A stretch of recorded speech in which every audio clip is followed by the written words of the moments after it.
December 7, 2017, and notice of this meeting was posted on the bulletin board of the municipal building. Please rise for the Pledge of Allegiance. I pledge allegiance to the flag of the United States of America, and to the republic for which it stands, one nation, under God, indivisible, with liberty and justice for all. Just remain standing for a moment of silence for our troops and their families.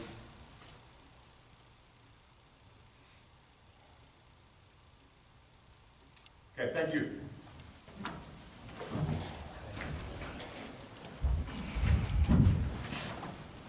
Okay, first up on the workshop discussion, we'll talk about the CDL loan, which is great, terrific, super news. A loan that we took after the storm of over $4 million. We just found out about this past year because the loan was coming due, and we found out that it's been forgiven. So it's complicated. So what we figured we'd do is call up our CFO, Robin Kirk, and our auditor, Chuck Fallon, to come up and explain to us why Washington, D.C. was so generous to the borough of Belmar. I think Colleen has a little bit to go over Oh, also. Sure, come on I'm sorry, up. Colleen. We'll do it all together. It's okay. It was kind of a joint effort of everybody. So part of this has to do with administration also and how we operated the borough during those few years. So I think she wants to go over a little bit first, and then I can go over the revenue side, how this all worked out. So as you're all aware, we were advised of an opportunity back in 2013 to take advantage of a community disaster loan program. The amount that we were eligible for was $4.4 million.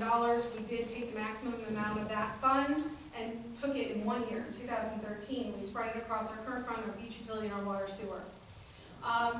What we've experienced in the years since then is, for me, I think, why the CDL loan was created in the beginning, which is when you're talking about creating a stable environment in which a community can recover. It's not just about the municipality's expenses. It's about the expenses of your citizens, and your beachgoers, and your water sewer payers. And so, in the years after a disaster, if a town has to, let's say, increase taxes or increase water sewer rates drastically in order to keep your budgets whole, your residents will suffer because they themselves are also recovering from the disaster. And so the idea of a community disaster loan and how it's borne out here in Belmar has done that. It's created a stability that allowed both the government and our residents a period of recovery. Now, all that led to what was ultimately very good news, when an incredibly complicated federal formula that determines whether or not you're forgiven in whole or partially happens. But that's when I'm going to turn it over to Robin, who can explain why it mattered in terms of those 3 years.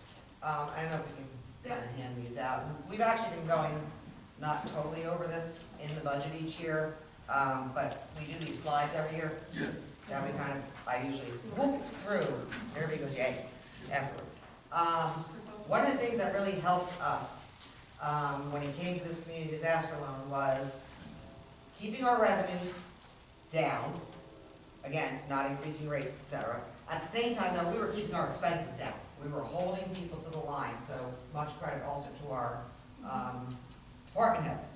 So what that allowed us to do was actually, if you look at this sheet here, you will see in 13 where we dropped our revenue anticipation.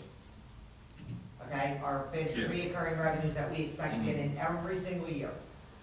What we offset that with, in order to keep our budget stable, was that CDL loan, to make our budget stay stable. So you would take that magenta bar, and the CDL loan Kind would of be tack on the top. CDL loan on top of it to keep level with our expenses. This is just our revenues, okay? What we did over the next couple of years was that we started coming back up to our previous numbers, keeping everything stable. Did we keep revenues down? Yes, we did. We didn't raise taxes. We had a drop in our boat slip rentals. It was things like that, by us not increasing and basically using this CDL money to keep us stable. I know there's people that go out and look at our surplus. You will see where our surplus, we actually kept it stable, actually ticked up a little bit second year, because we had this money. Used that money again in the third year. So it allowed us to bank some surplus, then use that surplus over the next couple of years and not increase fees, but able to keep our expenses stable. If we had a drastic increase in expenses, we would have had to raise revenues, we'd be paying this back. So it was on both sides of it, once I really understood this formula, because let me tell you what, it has been a year of trying to understand these spreadsheets from the federal government. I had Chuck here to help me. We've been reviewing, we had to go back to 2012, 3 months ago, and actually go back and look at that, pre-storm numbers. Right. They wanted to re-review those, which then actually helped a lot of these calculations also. So that's basically the way a CDL loan works. Keep everything stable, keep everything flat, don't over-anticipate anything, because you're basically using the Fed money to keep yourself stable. And that's what helped us during this. And then when you do that, they say, okay, you're good. You're good. Thank you. So then, and honestly, what we did, the entire borough again, took advantage of during this time period, was what other revenues can we come up with now going forward? So, over the past couple of years, I know I've given the budget presentations, well, how are you still not raising taxes? It's those other non-reoccurring revenues that we've now gotten into place. And so that's why we wanted to provide you with this slide from the budget, which shows after 2013, that kind of constant ramping up of other recurring revenues, which was, again, the CDL loan provided us a Band-Aid for a couple of years as we were recovering, while we started bolstering our interlocal agreements, we started bolstering pilot payments, concession rents, things that would allow us to distribute the burden and not just on the taxpayer. Okay? If we had not taken the CDL loan, what do you think would have been like since the storm? Do I think, well, again, besides the taxes, okay, which again, I know we all didn't raise taxes. There were other revenues we were trying to deal with, and the main one that always sticks out in my head is, let's say, for instance, the marina rents, which I know they have come back, finally. I think this is the first year we're back over the number. It's those types of revenues. Building permits, for the first couple of years, we were waiving the building permit fees. That's a revenue in your budget that, although they were still good, don't get me wrong, they were down. So it was those kinds of items that we would have had to make up for someplace. Or look for other ways, or honestly, it would have been other cuts on the departments on the expense side. And that's the way I think of it. If we had not taken advantage of this loan, I think in those years after the storm, council would have been faced with decisions of either raising taxes or cutting services. And because we had that loan, we had that little bridge, we were able to get through those problematic 3 years without doing either. Chuck, do you want to add anything? Well, that's very complicated, but in a nutshell, this formula that the federal government has to determine whether you have to pay it back or not, worked out in your favor, and they're satisfied that you used the money for the right purpose. Okay, and this is final, they can't, let's say, a year from now, come back and say, well, we've looked it back over, so this is. And honestly, this has been going on for almost 4 months, at least 4 months since the last time we've had emails with them. And I know everybody's been like, what's going on, what's going on, what's going on? This went up to them, I signed off on it back in July. And it was like, all right, when is this real final determination coming out? We just got it a week ago. The final letter, that it's done, it's over with. No more letters. No. I'm not expecting it. And you can sleep at night now? I've never not lost sleep, but yeah. So, Breathing a little easier. okay. I just want to add, great job to all three to get this thing done, because I know that was been hanging over our head for a couple Right. of years. Now, I know there was 3 different areas of this. There was like $2 million for beach utility, so much for the town, so much Yes. for the water utility. Now, all 3 of them, you All had All three are gone. We did All three. about 1.5 million in the current fund, about 2.2 million in the beach utility, and about $750,000 in the water sewer. They're all gone. So, It's all forgiven. one thing I will give the next person that wants to ever deal with one of these, hope we never have another hurricane. One thing we did learn through this entire process, and not just here, I've learned it other places that I have to deal with these things. They look at the town as a total. They consider your utilities enterprise funds, and they consider your current fund. If anybody was to ever suggest taking one of these again, take a separate loan on each one of your budgets. Because let's say, for instance, our beach utility, honestly, we know did good that year after the storm. The current fund in the water and sewer, not so good, but it was looking at the town as a whole. So once we really started getting into this about 2.5 years ago, when I started getting the, wait a minute, my current fund or my water was really the one I was mainly concerned about. You could not do each one separately. Even though you applied that money separately, you would have had to take 3 separate loans. So just And going tell forward. them that each one is for this and this one's for And that. this one's for that, rather They'll than let the you- town as a whole and then Oh, splitting it up, but just a suggestion going forward. If it ever was to happen again, you should Like go it. 3 separate, one loan, a separate loan for each. And again, it didn't kind of dawn on anybody, I don't think, in any town, until we started going through all this. We never put that wasn't part of like our debt service or anything like that. That was always completely separate. Completely separate. Completely separate. No, good job. So, Good job. and like I said, this was all across the board, on us all harping on everybody. Yeah. Yeah. Sorry you're getting nothing, because we've got to keep those revenues down, not just Nothing. but for everybody. Okay. Okay, so those expenses also have to stay down. Thank you. Thank you.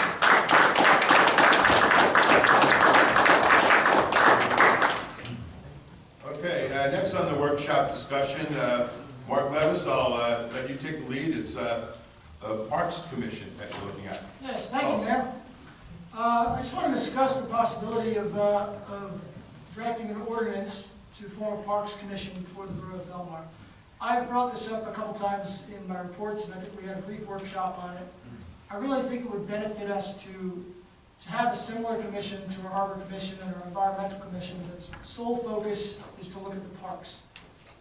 So I took an example from an existing ordinance written by the Township of Cranberry. And I just wanted to read quickly what their duties were, just so you get an idea of what this type of commission would do and how it would benefit our town. So powers and duties. The commission's purpose shall be to assist the township in designing, developing, planning, management, and maintenance of the township's parks and creation of maintenance of a balanced park system. To achieve this purpose, the commission shall have the following duties and responsibilities: review, offer, comment, and make recommendations on all development of township parks, including but not limited to the design and location and placement of temporary and permanent structures, equipment, facilities, seating, playing fields, trees, other vegetation, pathways, and roadways.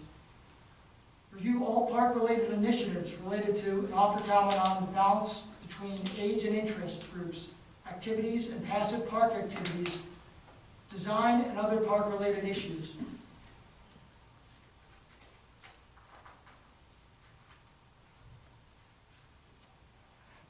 Review and as necessary make recommendations for the changes to the rules, regulations, and ordinances concerning the township parks. Review, offer comment, and make recommendations on the portion of the Public Works annual proposed budget that is designated for developing the township's parks and funding and new replacement park equipment and facilities. Next, I come to the authority, because we want to make sure we're still containing the authority within the council. Again, I only want this to be an advisory commission at this point. So, from an authority standpoint, they list the commission shall be an advisory commission only. The township committee shall receive and consider the recommendations of the Parks Commission, but shall not be bound by any comments or recommendations. So the ordinance I read is a little bit, you can take it or leave it. It's a little bit comprehensive. I think it covers what we want to cover. There may be some things we want to pull in or pull out, but I really think with this as a foundation and a base, and we know they're doing it in other places, I think this type of commission can really benefit our parks as a whole. Okay, do you consider the beachfront a park? I wouldn't in terms of this particular ordinance. Okay, what about the marina? Marina itself, I wouldn't, but I think we have to look at. I think we'd have to look at the areas that are designated by Green Acres as parkland, municipality. So I was just gonna offer, we do maintain a ROSI, which is the Recreation Open Space Inventory, which is DEP's official classification of our greenland and parkland. It does include the beach and the marina, Okay. but there's nothing saying that you can't specify within the ordinance itself what parks you need. Yeah, we already have departments to cover the beachfront and marina. And I think it would be good, actually, within the ordinance to list the particular parks we have in question, just so that there's no gray area. How many people are you thinking for the commission? What's a good number? This one consisted of 7. That's similar to our harbor commission. We have 7 members, 2 of which are council members. The environmental commission.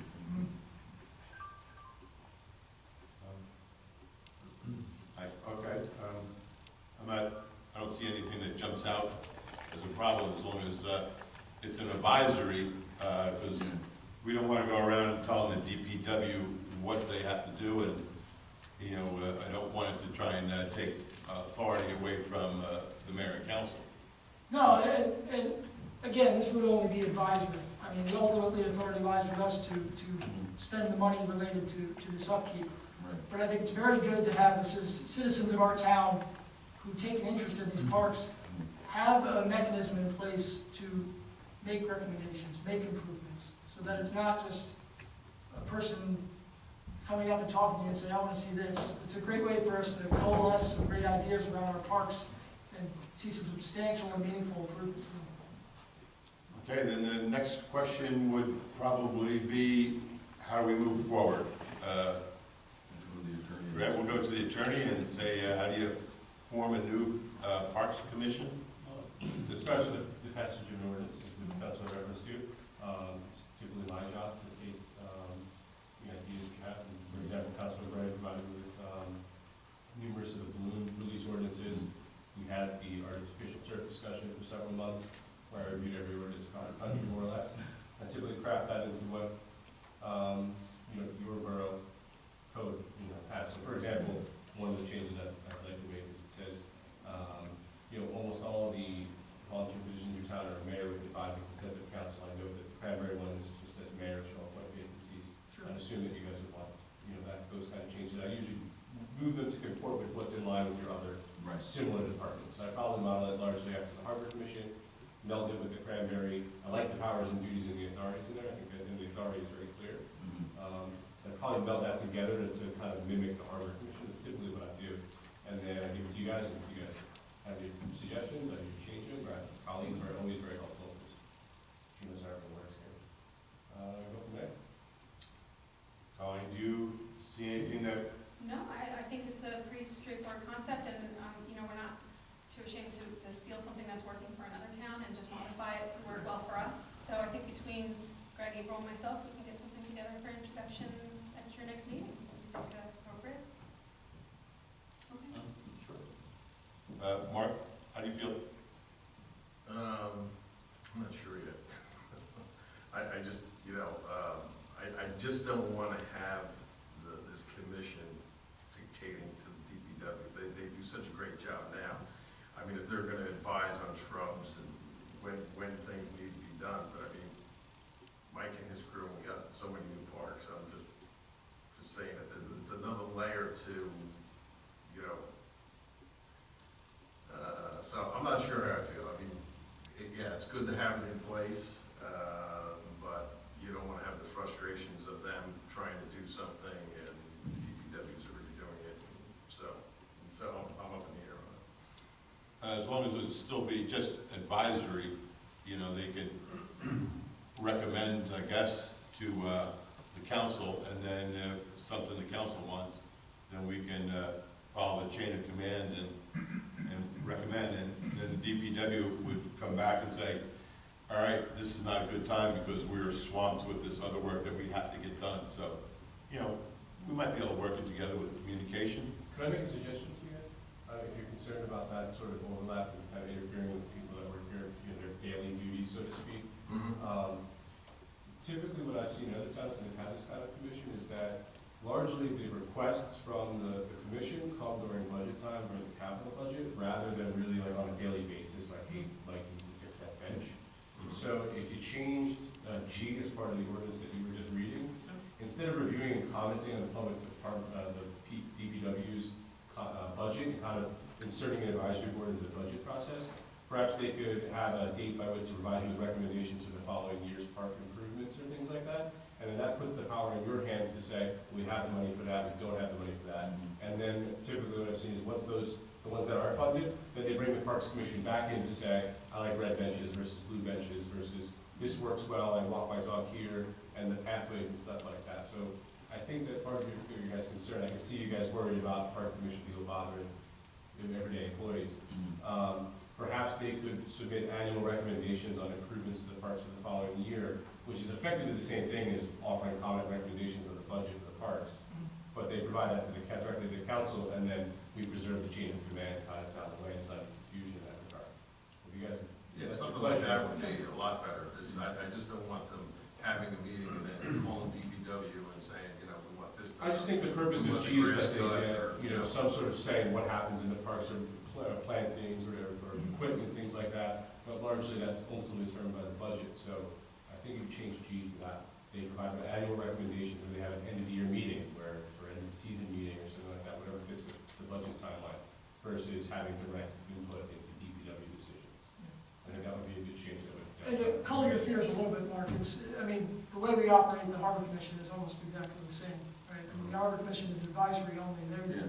DPW still maintains the marina.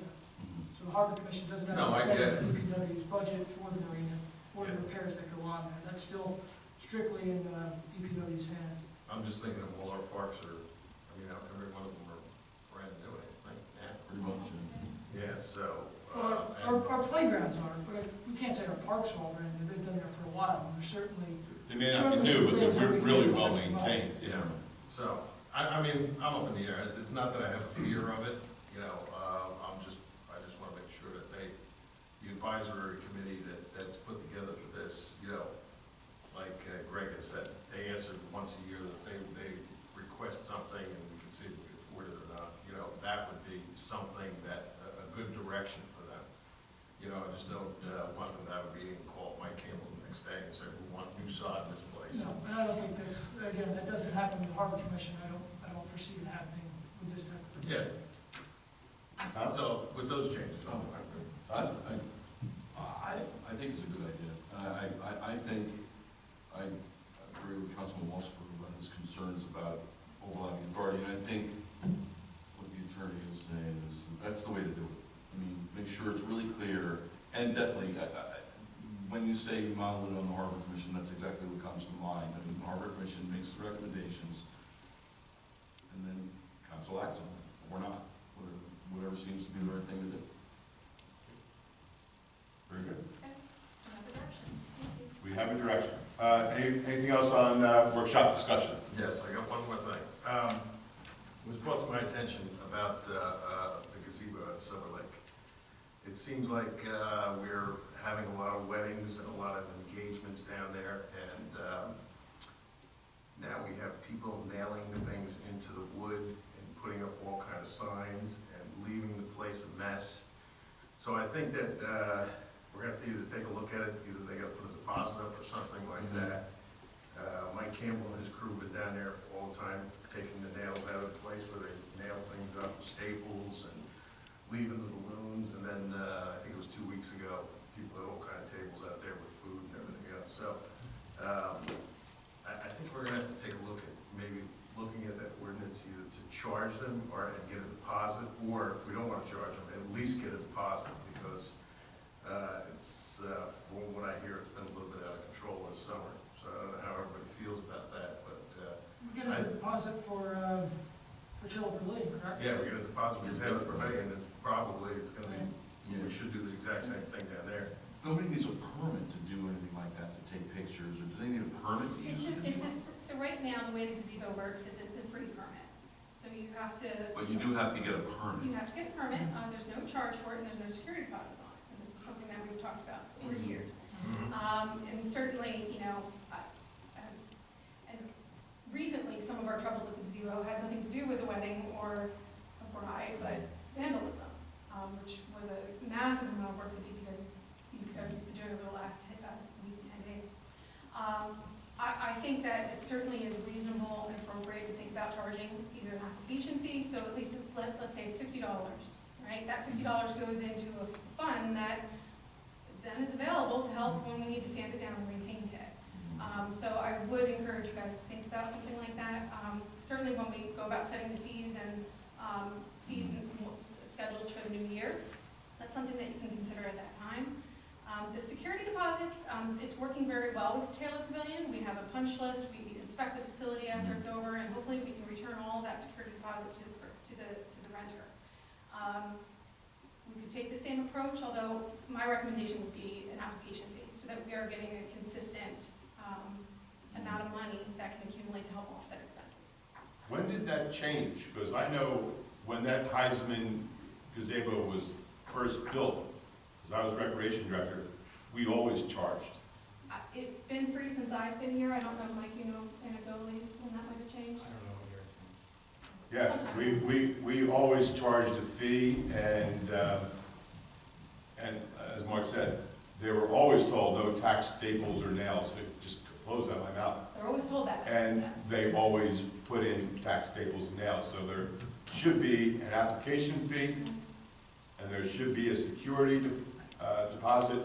And what happens is the bride and groom, they aren't the ones that decorate. It's some other, the florist, they come in and they just automatically take that staple gun and bang, bang, bang, put in the tool all around to make that, and with staples, yeah, we should surely make that, go back to what it originally was when we first started renting that out. We rented out the gazebo before Taylor Pavilion was ever used for a wedding site.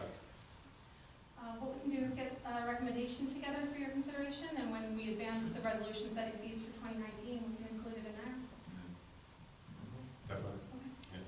I mean, we don't, if there's a wedding there this weekend, we don't want to suddenly turn around and say, That would be pleasant. you owe money. Okay, anything else? Just how are we making out with the stormwater runoff for we doing anything with that ordinance to look at some of the ordinances in different towns? We've workshopped it a bit this last week. I hope to have something to introduce to you at your next meeting, because we've been, I'm sorry, I want to say we've been putting out fires, but it's really putting out sump pumps all over town as we're addressing these problem areas. And so it's been rather taxing, most specifically to the residents who are living with the standing water near their properties. DPW has been phenomenal in addressing some of the really problematic ones, but we now have a few ordinances that we feel like we're ready to present for your consideration. So that at the very least, new construction moving forward would have to tie in and include language that says to all extents feasible, right, where an existing sump pump maybe exists, if we can get them to drainage, that they would have to do it. So. One thing is that gentleman that came to us at the last meeting, that problem was resolved. The neighbor that was pumping water into the street, he did correct the problem. But you're right, there's a lot more in town that are all over the place. I wonder if there's any way that we can get someone to walk the streets and go to find out where that water is coming from, because it's usually, you see it, a notch in the curb where it pumps out. We don't want to go there right after a storm, because that's, everyone's pumping water, but, someone is still pumping like a week after it stops raining. That's someone we should, I'm sure Mike is a good idea. I know it's good. I don't want to kick myself for saying it. However, if you guys wish to put it out there almost like you do with the potholes, if somebody wants, if they have a problem that's ongoing with a water problem in front of their house or their neighbor's house, especially because of a sump pump, if they want to let us know about it, we can look at it, but I'm also put together a street sweeping schedule with anybody that has chronic problems that we may not be able to address or the homeowner's not willing to address. I do send a street sweeper down there, especially when it's warm out or when there's ice or anything, to make sure there's no standing water, as we did all day today. The street sweeper was pretty much taken off his route today and put on standing water detail. So anybody that we knew had standing water issues or any standing water he saw, he tried to suck it up because it is a vac truck, and he tried to clean it and get any green or anything else out of there. So again, if people want to call DPW, we can make a list, and then certainly when you guys pass whichever you're going to. It will be helpful to code enforcement and ourselves to go out there, meet with the homeowners and try and address them as we can. You're not going to get them all, but again, if it does nothing else, it should alert the street sweeper to come over there and make sure there's no mold or green growth in their streets or anything like that. So we do our best with it, but I'm sure we don't get them all. I'm sure somebody out there is not happy with something. Some of the streets are so level that the water doesn't flow to the corners. So I know we're going to have 12th Avenue repaved in a few weeks, correct? And I know C Street between B and D, I have to tell you people that C is between B and D. It's very level, so if when they repave that, if they can just kind of pitch it so the water runs from C Street towards B and then on the other towards D Street, that might help. Or I guess, I know we had a problem with, over on South Lake Drive, where the water was real flat, and they put in some type of macadam where the water sinks. That would help some of these areas that have standing water, if we can do that. I don't know. Sure, and sorry, we hope to be out to bond and bid in a couple of weeks. The work's a little further out, but not too much. For the paving. For the paving, but certainly with all of these. Well, I told them it was gonna happen tomorrow. Okay, we'll get out there. We absolutely approach all these projects with either can we get drainage under the ground when we're opening that road to resurface, or is there a pitching solution that we can do? And obviously our preference is to get the drainage under the ground. Benefits everyone, so. And they know what we're talking about when we ask them that. They don't just, Yes. no, you can't do that, or yeah, and then ignore us. Okay, good. Right? I have one more thing, Mayor. I know Robin left already, but I want to thank her on her impending retirement. And I think it's very important that we take a very careful look at who our new CFO is going to be. Now, back in June, we created these committees of the council. And one of them that was created was the Finance, Grants, Lease, and Personnel Committee. And I feel this is a good way to make sure we select the right candidate.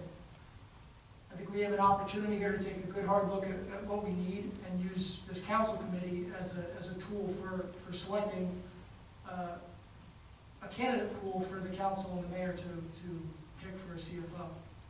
Well, that's already addressed in the ordinance. We have an ordinance that each council member can select three members to be interviewed. Council members can sit in on the interview. Okay. And then you can make a recommendation as who you would want to get the position. But the final decision is the mayor's. We have a strong mayor form of government. Sure, absolutely. Then when the mayor makes a recommendation, then it goes to the council for a vote.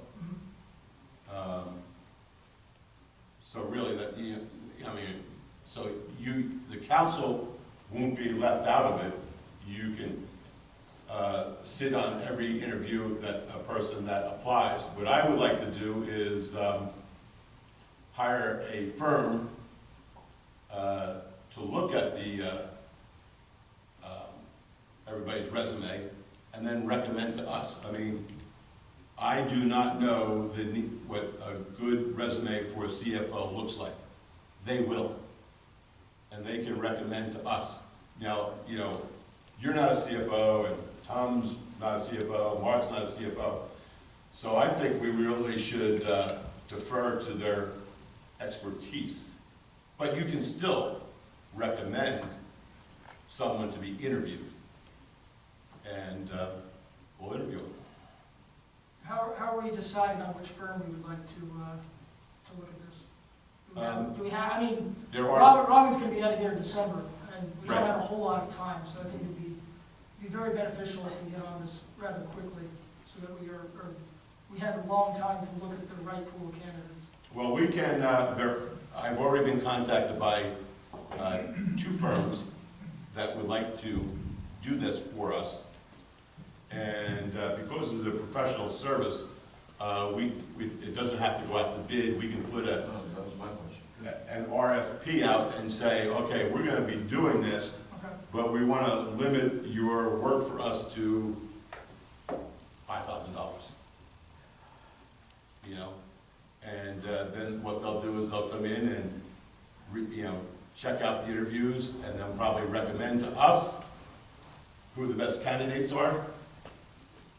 Maybe they'll even sit in at the interview, because they would probably know what questions to ask, better than I would know what to ask.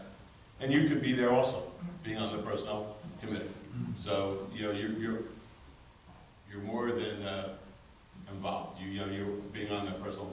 But when it comes down to our ordinance, I make the decision of nominating someone, and then the borough council votes on it. Greg, do I have that correct?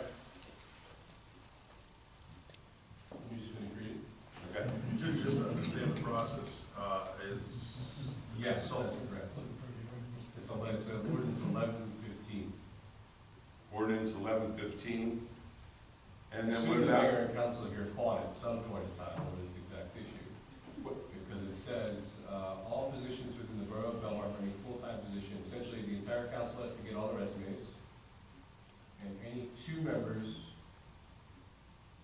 each member of the council can identify up to 3 applicants from those resumes who they believe should be interviewed. Each applicant who is designated for interview by at least 2 members of the borough council shall be interviewed by the mayor or such department heads or other municipal personnel, which could presumably be a consultant, that the mayor shall designate to serve as the interviewing committee. And then, any member of council who shall desire to participate in all the interviews for a position shall be entitled to do so. Those participating in the interview shall submit their individual or joint recommendations to the mayor in writing with copies to all members of the borough council. Notwithstanding, so with unanimous consent of the borough council, you can dispense with all those requirements. Where the position is to be filled by an existing full-time employee of the borough. And then the final E is the decision to hire an applicant shall be in accordance with applicable laws and ordinances. And for the position of CFO, that is with the mayor's nomination with advising consent of council. So you basically have the procedure already outlined in your ordinance. So I understand. I don't know how that came, I've never seen an ordinance like that, but I assume at some point people were arguing here, because I don't see why you spell it like that otherwise. So that's the process, and it's 1115 is the citation. So the process would be, you advertise the position. you which get we've applications. already done that, right? So now you're gonna take in applications and we're gonna give them to the consulting firm? Right, and they'll probably review them, and then they could recommend, we can say, you select 3, 5, 7, and then you can say, oh, I have this person, I want this person to be interviewed, and then we would sit down and interview. So the resumes would come to the borough first, all right, that's all. Well, they have to come to everybody. Yes. Here. Oh, that's the Yes. everybody. Yes. We all, everyone in the council. Mayor shall cause each member of the borough council to provide with copies of the resumes or employment applications submitted by interesting candidates for a posted full-time position. That means everyone gets every resume, and each of you can designate up to 3 applicants. And if 2 of you say so, then the mayor has to interview that person. So if Tom says he wants somebody, but none of us, Well, I should say, the mayor or the mayor's designee Okay. interviews them, so, Right. or municipal personnel or department head. So the mayor could say, I'm not interviewing for this company, this is every position in town. You're right.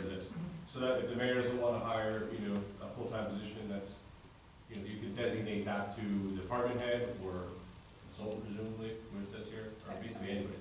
Just to interject, it's not, the way it says every full-time position in the borough, that's not governed by a collective bargaining agreement, I believe. So Sure. there's Forget there's a it. reason why this doesn't happen all the time. Unclassified position. Unclassified Forget positions, it. there's only a handful of them in the borough. yeah, It's not unclassified. Oh, I get it. yeah, we don't want to interview every gate attendant or Correct. No. laborer or. True, but for a critical position like this, I think it's important to Exactly, have exactly. this mechanism in place. So obviously whoever wrote that, That's pretty much it. thought of it, and he's got it covered, and we'll just follow their lead. Okay, anything else? Workshop? I have one thing, but I think I'm gonna bring it up during my report. Okay.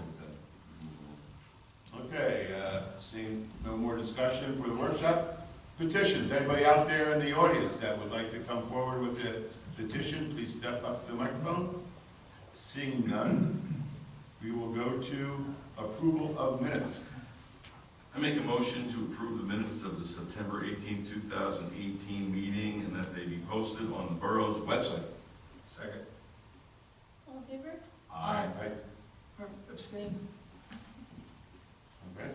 You got enough? Now moving on to reports of council. Councilman Levis? The only report I have is that the Fall Festival will be this weekend in the Plaza. Should be a good time. Finally have decent weather. It's not going to be pouring. And then the senior luncheon is going to be at DJ's next Wednesday, October 10th. Okay. That's all for me. You seem hardly old enough for the senior lunch. Okay. Councilman Walsberg? Thank you, Mayor. The only thing I have is progress. Anything this week. Councilman Brennan? Thank you, Mr. Mayor. I attended my first Tourism Commission meeting this past Wednesday, and it was really quite eye-opening. And one of the things I asked about, because the Fall Festival this year is not going to be on Main Street, and kind of breaks my heart, but I can see why we're trying something different. And I asked how the layout was going to be over in the parking lot by the plaza, and I actually think what was described to me is actually really not a bad setup. And it looks like, you got to see what happens. The first time you try something new, you never know. But it really looks like it's set up nicely. There'll be a beer garden, there'll be a stage. They're going to close off the 8th Avenue entrance to the parking lot. One of my concerns was, the food trucks that are usually in the street during the Fall Festival, I would assume they're going to be there, and I didn't want them blocking the restaurants that are over there, and they're not. They're going to be down at the other end of the parking lot, near where the children's area is. There's going to be a children's area, and there's going to be the puppy parade. Please don't tell my wife and daughter there's a puppy parade. Please don't. Anyway, it looks really good, and I'm not going to mention anything about the weather because it's a total jinx, and we are just due, that's all. One thing that did come up, and I needed to talk about this, one thing that did come up,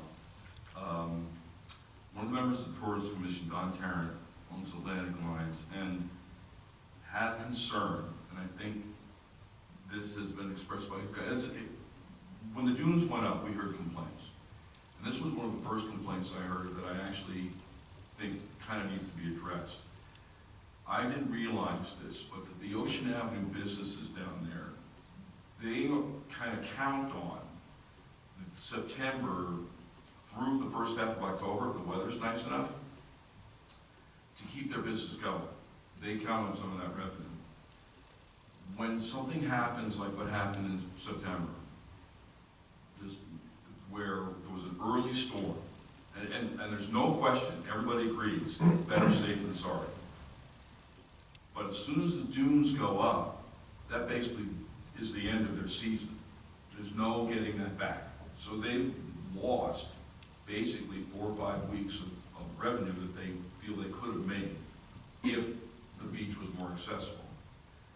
And I think it would be a good idea for us, because it happened 2 years ago too, same thing. Early storm, we made the necessary precautions, everything turned out fine, but that was the end of the season. I think it would be a good idea to start looking at, if this is going to happen again, what can we do after to start trying to save some of the season to make the beach a little more accessible? And I have no idea what that would be. I mean, I don't think it's knock all the dunes back down and then waiting to do them again in October. I don't see that. But there's got to be something we can do so that the beach would still be accessible to people. And I don't really know, I don't have any real thoughts on it. I just wanted to make sure that it was brought up. I told them I would bring it to mayor and council and to the DPW. And let's see if we can think of something. God forbid, I hope it never happens again, right? let's never have any other kind of threatening weather in September and October, but it would be good to have a plan. If it's gonna be early, how are we gonna save the rest of the season for those businesses down I think, Tom, the dunes are almost, I mean, the science is really divided on whether they're I effective or not. I mean, I've seen some studies that show it increases the chances of beach erosion significantly by having a steeper slope for there? those Yeah, dunes. too. So I think we should probably really consider, obviously it's too late this year, but I think next year we really need to consider whether these dunes are effective or not, or if they're just a feel-good measure that really doesn't do anything Yeah. for us. You know what, part of it also is the planting project we're doing down there. I mean, it's very, very, very in its early stages. It's gonna be a long time before we're actually able to really put in enough plants along the boardwalk and around the playgrounds and around the gates where we're gonna have dunes built up that would withstand some kind of storm surge, that would protect the properties to the west of the boardwalk. I mean, if we had it right now, I think we would have a different discussion about whether we really need dunes or not, but we don't. So, and I've seen what you said, the idea that, there's definitely some science that says what you're doing is shortening the beach. There's some protection to be gotten from having a long beach, but usually that long beach is backed up by dunes, and that's where the real protection comes in. We have a long, flat beach, and then there's dunes at the end to take that last surge of power from whatever was. We don't have that right now, so I'm just thinking in terms of, say it happens again next year, is there anything we can do to make the beach more accessible after we've taken those precautions so that the businesses can still have some kind of a season so they can make a little more money? That's all. Okay. Would they want us not to put up the dunes? No, that was definitely not what they said. Everybody agreed, better safe than sorry. I said, oh, well, do you think no dunes? They were like, well, no, that's not what we mean, but that's what everybody, no way are we gonna like play fast and loose when there's a storm coming and it looks like I wouldn't want to do that. I think- Better safe than sorry. I don't know if that's actually the case though. I mean, there's evidence to support that the dunes being constructed that hastily, you don't have compacted sand, they're weak, so Yeah. it's, again, a large storm comes along, the Oh, dune's not maybe really that is doing much it. more than 5 to an hour or so like that. Okay. So I think it's something we really need to take a look at scientifically Mm-hmm. and discuss with the actual professionals. I mean, I've had some talks with members from Stevens Institute, Rutgers University, and Monmouth University who've all written papers on this. Right. And I've gotten some different answers from each, but Yeah. I think we could definitely take a closer look and see if it's even Sure. worthwhile doing. There was an article in the paper, the Asbury Park Press, I believe it was today, about down in Seabright where some of the beach clubs have done pushed up berms. And their one club, the berm was higher than the beach club building. So the DEP is definitely looking at that because you're not allowed to do that. Well, we don't do that. We don't do anything like that. Our berms are about the size of the boardwalk, about the height of where the boardwalk is. I think whatever we do, the businesses were concerned that our safety precautions, once they're not needed, leaving them in place is killing the business at the end of the season, and they can use the money. Okay. To me, I want to say a big thank you for the DPW for sprucing up Silver Lake in time for the rededication of the Gregario Park. We were lucky enough to borrow a machine from Wall Township, and we were able to cut down the Phragmites. It's a grass that, it grows like bamboo. You can't kill it. You can just each year cut it down and just like we did, but you need the machine that Wall Township loaned to us. We took advantage of also doing Lake Como and Ferry Park. Correct.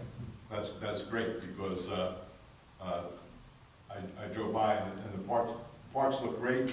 Especially happy with Silver Lake with the rededication coming up. The rededication is for a commissioner from Belmar, John Gregario. He was a commissioner in Belmar for 25, 26 years. And Silver Lake was dedicated to him years ago, but during Sandy, the monument and his plaque was destroyed. I believe it was Richie Nero from the DPW came and found the plaque that was found after the storm. He put it in the yard, found it. We got a jetty rock from the beach. You're not going to move this jetty rock. And they drilled holes in it. So we're going to have a nice dedication for John Frigario. He certainly deserves it. We got a little program for him. This is Mr. Frigario, who's one of the big three, the McCleary, Taylor, Frigario commissioners, mayor and commissioners that ran Belmar for so many years. Mr. Frigario, his two sons will be there. Jim and Peter, and other family members and friends will also be there. So it'll be a real nice dedication. John Frigario was the brother of Alfred Frigario, who was one of the sailors that perished on the Juno. So this is a real family legacy in Belmar. So really, if you're interested in seeing family members from this great man, you should come down on Saturday, October 13th at 11 a.m. at the top of Silver Lake at 8th Avenue and North Lake Drive. Again, Mike, I can't thank you enough for you guys coming and doing all the work you did for that. There is a 5K run also on Saturday, October 13th.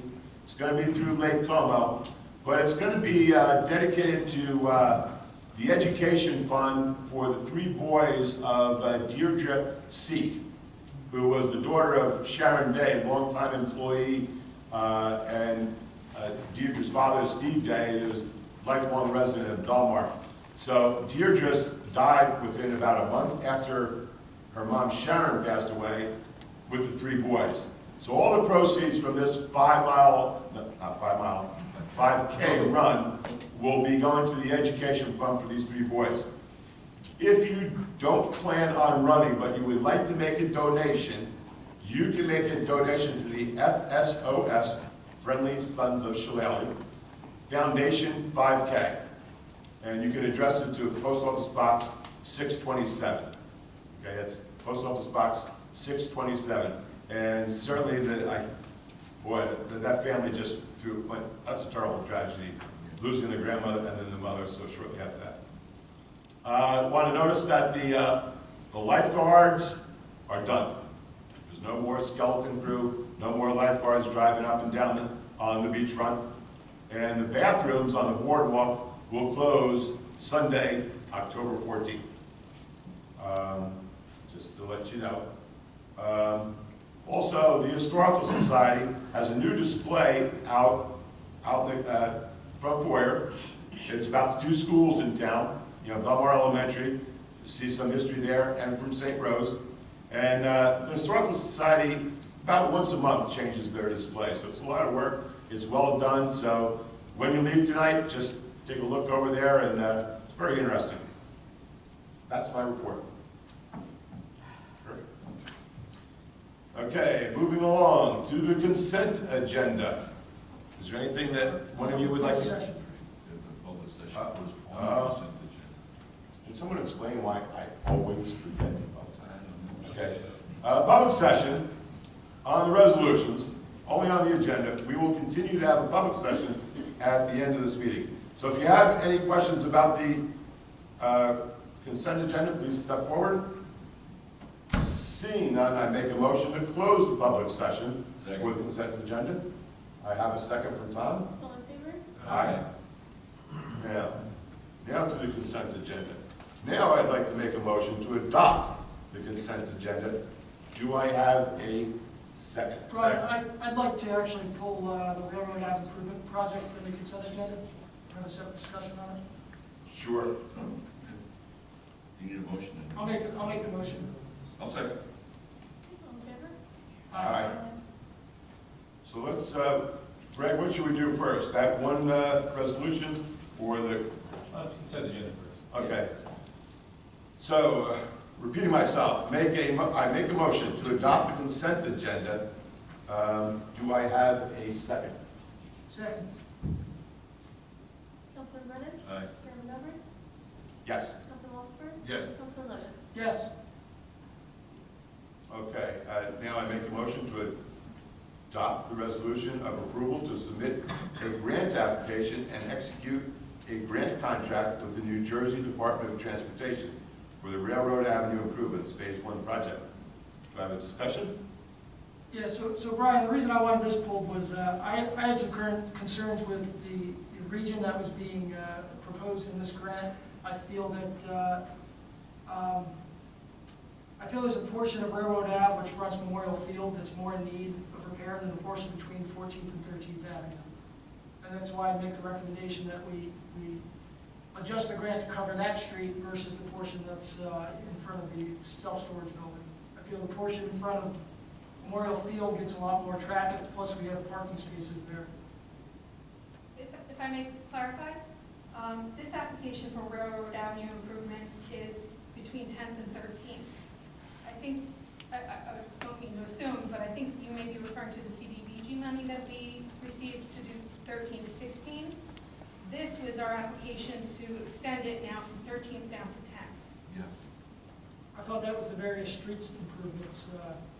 Various street improvements, which just passed on the consent agenda, was for 12th Avenue from Sea to Ocean and 16th Avenue curbs and sidewalks.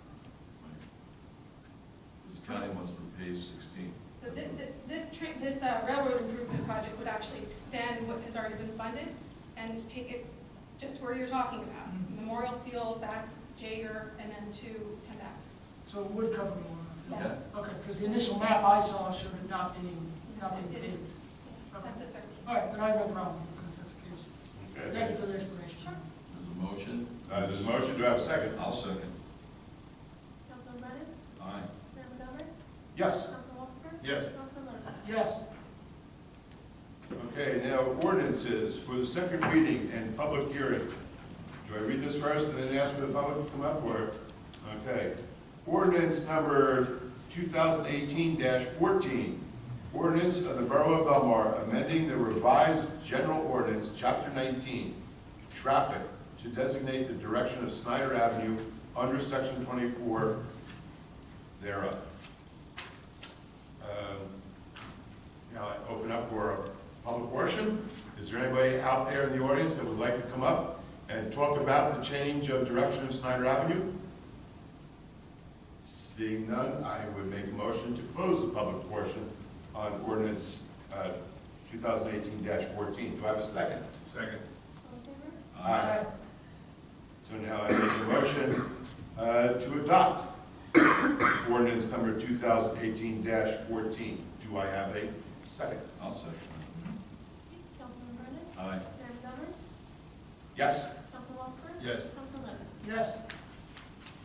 Okay, next I guess we have the public portion. All right. If you have anything that you'd like to say to the council, please step forward to the microphone, state your name and your address, and we're good to go. Mr. Volker, even though we know your name, please step forward.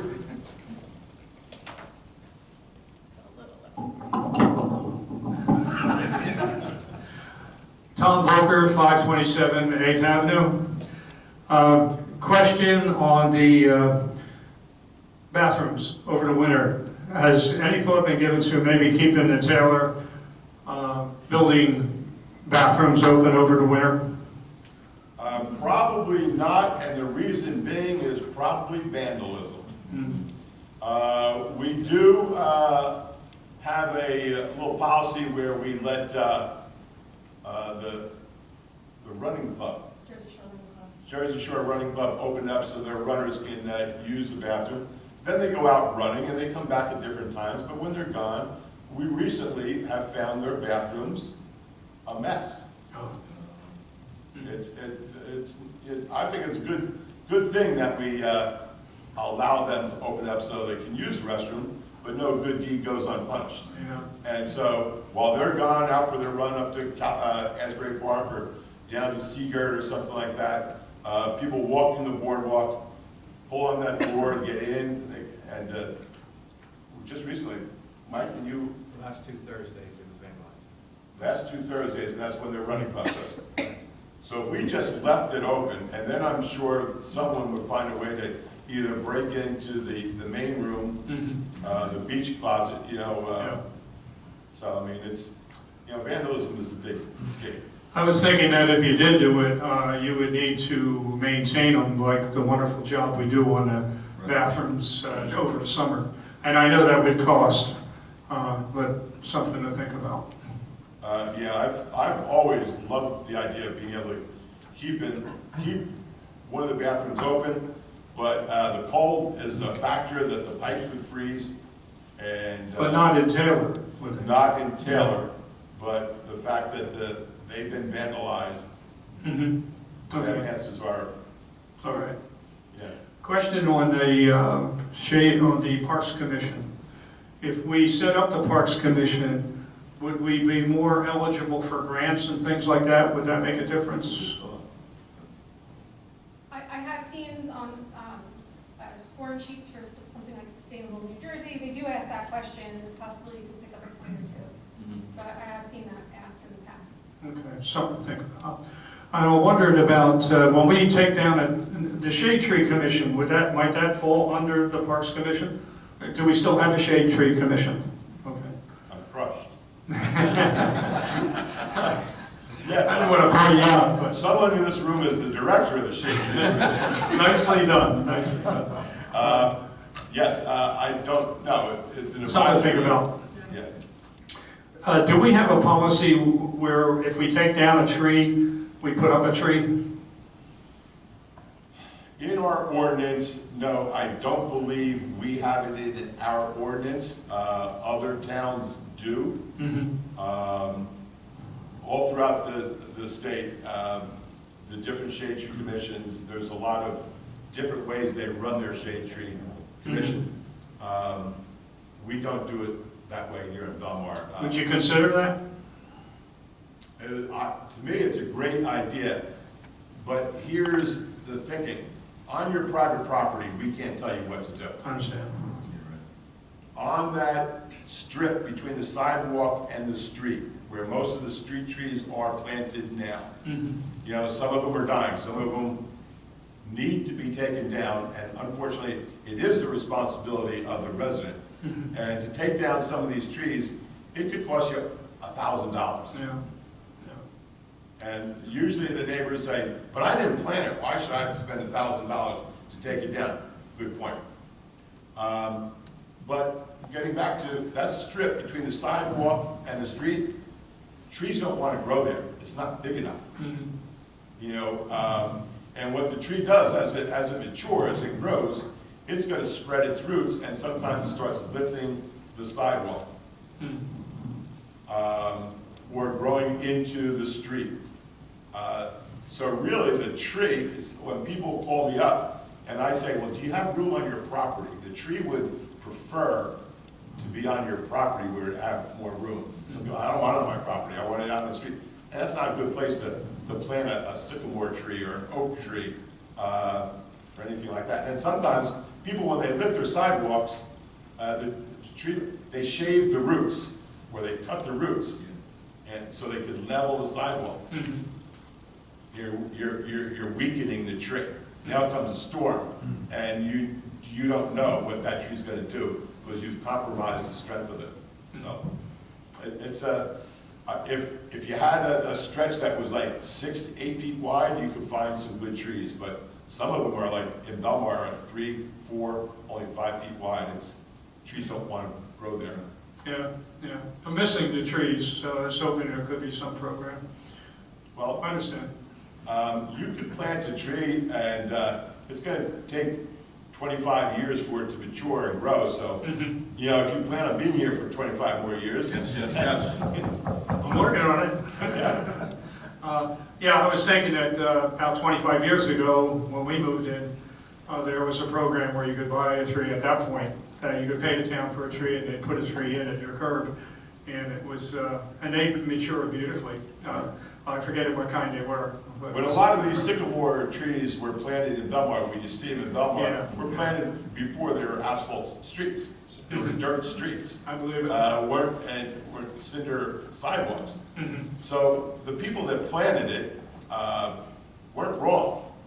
They didn't know that asphalt was coming down the road, as you know, Concrete side. Yeah. Yeah. concrete. And some trees adapt, a lot don't. And a lot of our trees really are rebelling, 4 or 5 years after Sandy. That week they spent in salt water is compromising a lot of our trees. Yeah, okay, thank you. Anyone else? Seeing none, I make a motion to close our meeting. Second. All in favor? Aye. Okay. Thank you. You're welcome.